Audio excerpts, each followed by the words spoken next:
Hello बच्चों, कैसे हो? आपका स्वागत है त्रिपान स्टडी सेंटर में। आज जो हम करने जा रहे हैं class 12 CBSE NCERT political science यानी राजनीतिक विज्ञान के जो आज हम चैप्टर करेंगे इन्वायरमेंट एंड नेचुरल रिसोर्स, पर्यावरण और प्राकृतिक संसाधन काफ़ी महत्वपूर्ण है। इसमें जो है हम पॉइंट व्यू एनालाइज करेंगे जो कि काफ़ी महत्वपूर्ण रहेगा। इसमें हम पॉइंट व्यू हर एक बात का एनालाइज करेंगे, समझेंगे और जानेंगे, और ये आपके लिए एग्ज़ाम व्यू से बहुत ही काफ़ी महत्वपूर्ण होने वाला है। ये सारे पॉइंट काफ़ी महत्व रखेगा। लेकिन आप देखते हैं हमारा आज टॉपिक क्या है। पर्यावरण प्राकृतिक संसाधन। पर्यावरण प्राकृतिक संसाधन देखा जाए तो पर्यावरण के अंतर्गत एग्जामिनर कोई ना कोई क्वेश्चन जरूर डालता है, और आज के समय में पर्यावरण में जो प्रॉब्लम आ रही है उसके अंतर्गत तो एग्जामिनर का ये काफ़ी फेवरेट क्वेश्चन बन जाता है। तो यहाँ पर आपके लिए सबसे महत्वपूर्ण ये रहता है कि त्रिपान स्टडी सेंटर सिर्फ मेन पॉइंट व्यू जो है आपका यहाँ पर ये टॉपिक लेके आया है जो काफ़ी महत्वपूर्ण है। हमारा जो पर्यावरण आंदोलन आया है तो आपको तो बता दूं मैं एक बात क्लैरिटी के साथ कि भारत तो आंदोलनों का देश माना जाता है, जहाँ पर अक्सर आंदोलन हुए हैं। लोगों ने अपने पर्यावरण के अंतर्गत, चाहे आप उसको धार्मिक तौर पर लो चाहे किसी भी रूप में लो, लेकिन देखा जाए तो इंडिया के लोग काफ़ी जागरूक हैं। कहते हैं पेड़ को हमारे देश में पुरातन समय से पूजा करने की परंपरा रही है। हम वृक्षों को जो है देवी देवताओं का बात समझते हैं और उनको पूजा भी करते हैं। कई ऐसे पेड़ हैं जिनको हम ईश्वर के प्रतीक मानते हैं, और चलिए ये अच्छी बात है, क्योंकि इससे ये तो होता है कि उन पेड़ पौधों को संरक्षित मिल जाती है। लेकिन जिस प्रकार भारत आधुनिकता में आगे बढ़ा है, इन पेड़ पौधों को जो पुराने समय में दर्जा दी गई थी वो ख़त्म कर दिया है। पहले के समय में पीपल को कहते हैं सम्मान के साथ जो है पूजा पाठ की जाती थी, नीम की पूजा पाठ की जाती थी, और जिस क्षेत्र में ये पेड़ पौधे होते थे वहाँ पर किसी प्रकार का जो है बिल्डिंग नहीं बनाई जाती थी। उन पेड़ पौधों को संरक्षण करने के लिए सुरक्षित छोड़ दिया जाता था। लेकिन जैसे जैसे हम आधुनिकता की आड़ में आगे बढ़े, हमने उन पेड़ पौधों को भी अब निशाने बना रहे हैं और उनको नष्ट इस प्रकार कर रहे हैं जैसे हमारा धार्मिक आस्था भी जुड़ी हुई नहीं है। देखिए दोस्तों, अगर आप यहाँ पर ये कहिएगा कि त्रिपान स्टडी सेंटर जो है आस्था के ऊपर बात ला रहा है, लेकिन यहाँ पर ये आस्था की बात नहीं रही। बात ये है कि हमने प्रकृति को संरक्षण करना है, चाहे आप उसको देवता के रूप में लो या किसी भी रूप में लो। कहते हैं अगर संरक्षण किसी चीज़ का हो जाता है और हमारे भविष्य के लिए इम्पोर्टेंट रहता है तो उससे बड़ा कुछ हो नहीं सकता। अगर आप पेड़ पौधों को कहते हैं ईश्वर के प्रतीक मानते हो, उसको नहीं काटते हो, उसको संरक्षित करते हो, तो आप जैसा महान कोई होगा नहीं। क्योंकि पेड़ पौधे तो एक महत्वपूर्ण है, क्योंकि पेड़ पौधा नहीं तो इंसान की अस्तित्व नहीं। और देखा जाए तो भारत में हम बेशक लिए कहते हैं कि यहाँ के लोग समझदार नहीं हैं, अनपढ़ हैं, लेकिन मैं एक बात सच्चाई के साथ कह सकता हूँ कि पर्यावरण के प्रति भारत जैसा देश सबसे अधिक जागरूक है, और विदेश में ऐसा कोई भी देश नहीं है जितना जागरूक भारत का देश में लोग रहते हैं। और यहाँ पर तो आपको पता है पेड़ पौधे बचाने के लिए चिपको आंदोलन का भी अनुसरण किया गया, और इवन बहुत से आंदोलन जो हुए, कभी नर्मदा बचाओ आंदोलन हुआ, कभी गंगा सफाई योजनाएं चलाई गई। तो भारत में इन चीज़ों के लिए बहुत ही प्रावधान है, जो अच्छी बात है। अब मुझे विश्वास है अगर हम आस्था के अंतर्गत रहते हैं तो हो सकता है कि हमारे जो है कहते हैं पानियों की, पेड़ पौधों की, हवाओं की संरक्षित हो सकता है। लेकिन हम जैसे जैसे नास्तिक बनते जाएंगे वैसे वैसे पर्यावरण पर इसका विपरीत प्रभाव पड़ता जाएगा, क्योंकि लोग अपने आप को आस्तिक में से नास्तिक में कन्वर्ट करेंगे तो उनको पेड़ पौधे के लिए मोह माया खत्म हो जाएगा। तो ये काफ़ी महत्व रखता है। देखा जाए तो पर्यावरण आंदोलन हमारे देश का एक महत्वपूर्ण हिस्सा रहा है। पर्यावरण की सुरक्षा को लेकर विभिन्न देशों की सरकारों के अतिरिक्त विभिन्न भागों में सक्रिय पर्यावरण कार्यकर्ताओं ने अंतर्राष्ट्रीय एवं स्थानीय स्तर पर कई आंदोलन किए हैं, और ये आंदोलन काफ़ी महत्वपूर्ण भी रहे हैं। देखा जाए तो इन आंदोलन में बहुत से आंदोलन चलिए देखते हैं। देखा जाए तो दक्षिण देशों में मैक्सिको, चिले, ब्राज़ील, मलेशिया, इंडोनेशिया, अफ्रीका और भारत के वन आंदोलन, ये काफ़ी महत्वपूर्ण अंतर्राष्ट्रीय स्तर पर जो है आंदोलन चलाई गई थी, और ये दक्षिण देशों में चलाई गई। और इसमें चिले थी, ब्राज़ील थी, मलेशिया थी, इंडोनेशिया थी, अफ्रीका और भारत के वन आंदोलन, तो इसमें भारत भी सम्मिलित था। ऑस्ट्रेलिया में एक आंदोलन चलाई गई थी, खनिज उद्योग के विरोध में आंदोलन चलाई गई थी, जो काफ़ी महत्वपूर्ण है। यहाँ पर खनिजों के अंतर्गत ऑस्ट्रेलिया में आंदोलन चलाई गई और ये आंदोलन काफ़ी महत्वपूर्ण भी था। इवन देखें तो थाईलैंड, दक्षिण अफ्रीका, इंडोनेशिया, चीन और भारत में बड़े बांधों के विरोध में आंदोलन चलाए गए, जिसमें भारत का नर्मदा बचाओ आंदोलन सबसे अधिक प्रसिद्ध है। देखा जाए तो ये सारे आंदोलन जो है बड़े बड़े नदियों पर बांधे बनाने के विरोध में की गई और पेड़ पौधों को नष्ट करने के विरोध में की गई। तो यहाँ पर देखिए, अगर हम 3 पॉइंट पे डिस्कस किए हैं तो यहाँ पर 2 स्थानों पर भारत का नाम रहा है। तो भारत में मैंने कहा ना कि भारत के लोग बेशकली आस्था से जुड़े हुए कार्य करते हैं, लेकिन इनके आस्था में भी कहते हैं महानता छुपी हुई होती है और ये बहुत ही महत्वपूर्ण बनाता है। इसलिए देखा जाए तो भारत को एक काफ़ी महत्वपूर्ण देश समझा जा सकता है, जहाँ पर पर्यावरण के प्रति चिंता भी है और इसके प्रति इज्जत और सम्मान भी है। कहते हैं पर्यावरण को जितना हम सम्मान करेंगे, हमारे जीवन में संरक्षण भी उसी प्रकार होगा।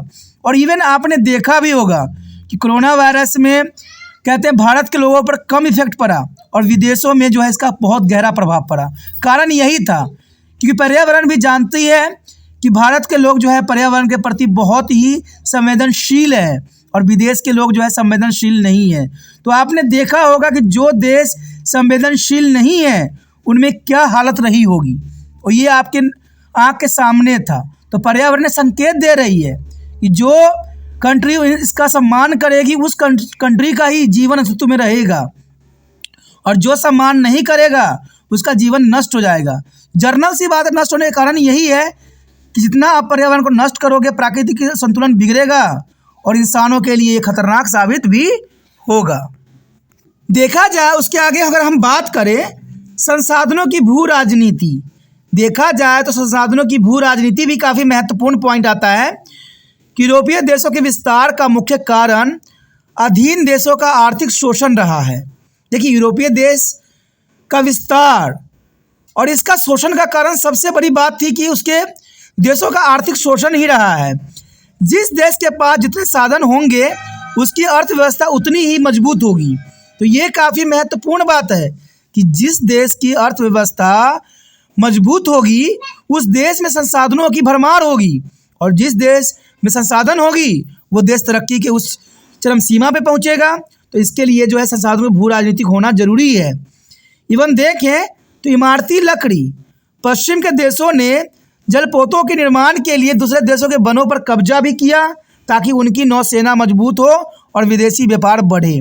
तो इसमें तो आपको पता ही होगा कि भारत का शोषण विदेशियों ने किया और इमारती लकड़ी का भी विदेशियों ने जम के जो है उपयोग किया, जिनके कारण भारत की अभी ये हालत है। कहते हैं भारत हर क्षेत्र में आगे है, पर्यावरण संरक्षण के नियमों में भी आगे है, लेकिन फिर भी सबसे अधिक पर्यावरण असंतुलन की जो भावना आई है, जो रिपोर्ट आई है पूरे विश्व में, तो वो भारत का ही नाम है।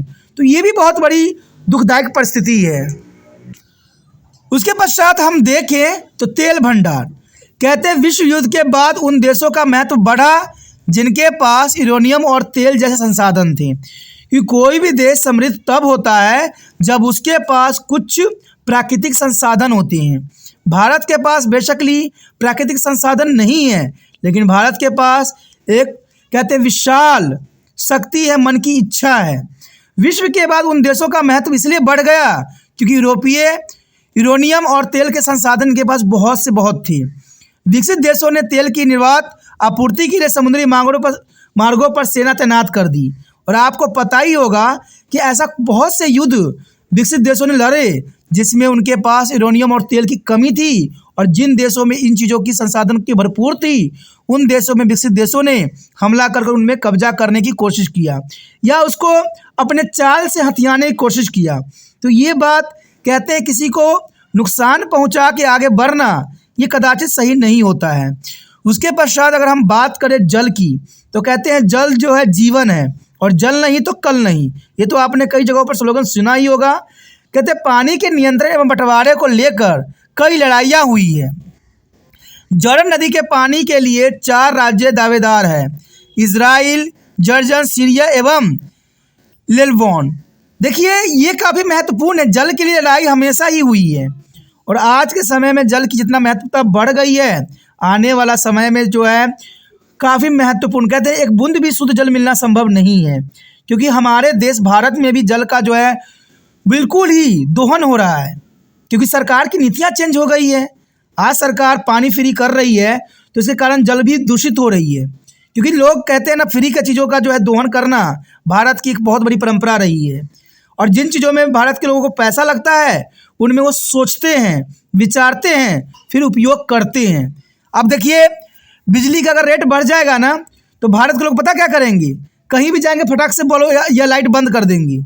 और ये भारत की बचत की सबसे बड़ी नीति रही है।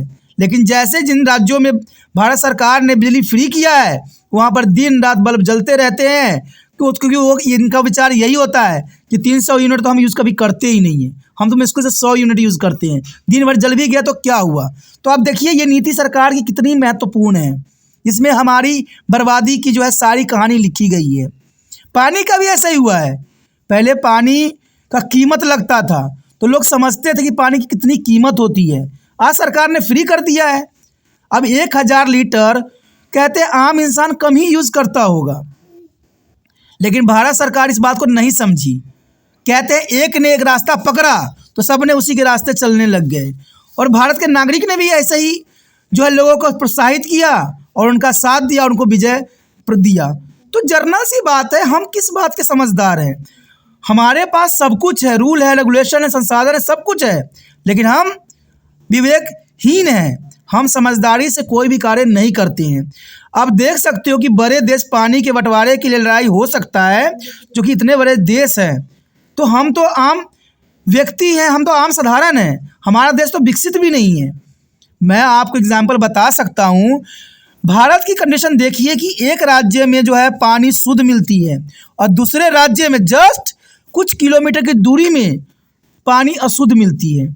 जब हम दूसरे राज्य से कहते हैं पानी दो, तो वो कहते हैं हम पानी आपको क्यों दें। अब देखिए कितनी बड़ी विडंबना है कि हम भारत के नागरिक हैं, हम भारत देश में रहते हैं और ये राज्य भी भारत के अंतर्गत है, ये भी राज्य भारत के अंतर्गत है, दोनों का बॉर्डर भी साथ में जुड़े हुए हैं। लेकिन इस क्षेत्र का व्यक्ति जो है गंदे पानी पीने के लिए मजबूर है और दूसरे क्षेत्र के व्यक्ति जो है अच्छे पानी पी रहे हैं, लेकिन वो अच्छे पानी जो है जो गंदे पानी पी रहे हैं उनको देने को तैयार नहीं है। यहाँ भी भेदभाव हो रहा है। तो अब सोचिए हमारी मानसिकता कितनी महान है और हम कहाँ पर बिलोंग कर रहे हैं। उसके पश्चात हमारे समक्ष आता है मूलवासी। देखिए ये काफ़ी महत्वपूर्ण पॉइंट यहाँ रहेगा। संयुक्त राष्ट्र संघ ने 1982 में ऐसे लोगों के मूल निवासी बताया जो मौजूदा देश में बहुत दिनों से रहते चले आ रहे हैं। चलिए ये तो बात जर्नल सी है कि कोई व्यक्ति किसी देश में 10 साल या ऊपर रहता है तो वो उस देश का निवासी बन जाता है तथा बाद में दूसरी संस्कृति या जातियों से उन्हें अपने अधीन बना लिया। लेकिन ये बात काफ़ी महत्वपूर्ण रहता है कि संयुक्त राष्ट्र संघ ने 1982 में ऐसे लोगों को मूल निवासी बताया जो मौजूदा देशों में बहुत दिनों से रहते चले आ रहे थे तथा बाद में दूसरी संस्कृति या जाति से उन्हें अपने अधीन बना लिया। भारत में मूल निवासी के लिए जनजाति या आदिवासी शब्द का प्रयोग किया जाता है। अब देखिए मूलवासी के अर्थ होता है भारत में जनजाति आदिवासी, जो पिछड़े हुए वर्ग के अंतर्गत आते हैं और इनकी जो है तादाद भी काफ़ी है और भारत सरकार के द्वारा इनकी संरक्षण भी दी गई है। संयुक्त राष्ट्र ने इसको जो है मूल निवासी बताया है, लेकिन भारत में इसको जनजाति और आदिवासी शब्द का उपयोग किया जाता है, जिसे हम मूल निवासी कह सकते हैं। देखा जाए तो 1975 में मूल निवासियों का संगठन world council of indigenous people बना। यानी देखा जाए तो 1975 में मूलवासियों का संगठन world council of indigenous people बना, जो मूल निवासियों की मुख्य मांग यह है कि इन्हें अपनी स्वतंत्र पहचान रखने वाला समुदाय बनाया जाए। यानी ये काफ़ी महत्वपूर्ण है कि इनको ये बात बताई गई कि मूल निवासियों की मुख्य मांग यही थी कि उन्हें अपनी स्वतंत्र पहचान रखने वाले समुदाय बनाया जाए। तो ये पहली मांग थी। ये देखा जाए तो इंडिजिनस पीपल की पहली मांग थी या मूल निवासियों की पहली मांग थी कि उन्हें अपनी स्वतंत्र पहचान रखने वाला समुदाय बनाया जाए। और दूसरी बात जो इन्होंने अपने समक्ष रखा, सरकार के समक्ष रखा, वो थी आज़ादी के बाद से चली आ रही परियोजनाओं के कारण इनको विस्थापन और विकास की समस्या पर भी ध्यान दिया जाए, क्योंकि इनको विकास के कारण जो है बहुत बार संकटों का सामना करना पड़ा, अपने मूल्य स्थान को छोड़ना पड़ा। इसलिए जो परियोजनाएं बनाई गई है उसको विस्थापन विकास की समस्याओं पर भी ध्यान दिया जाए। तो ये इनकी दो मांग थी और इसे world council of indigenous people ने मांग रखी थी 1975 में। ये काफ़ी महत्वपूर्ण बात है। कहते हैं अगर किसी व्यक्ति का शोषण होता है तो उसको मांग रखने का भी अधिकार है, और यहाँ पर जो है मूल निवासियों ने अपनी मांगों को बखूबी रखी और रखना भी जरूरी था।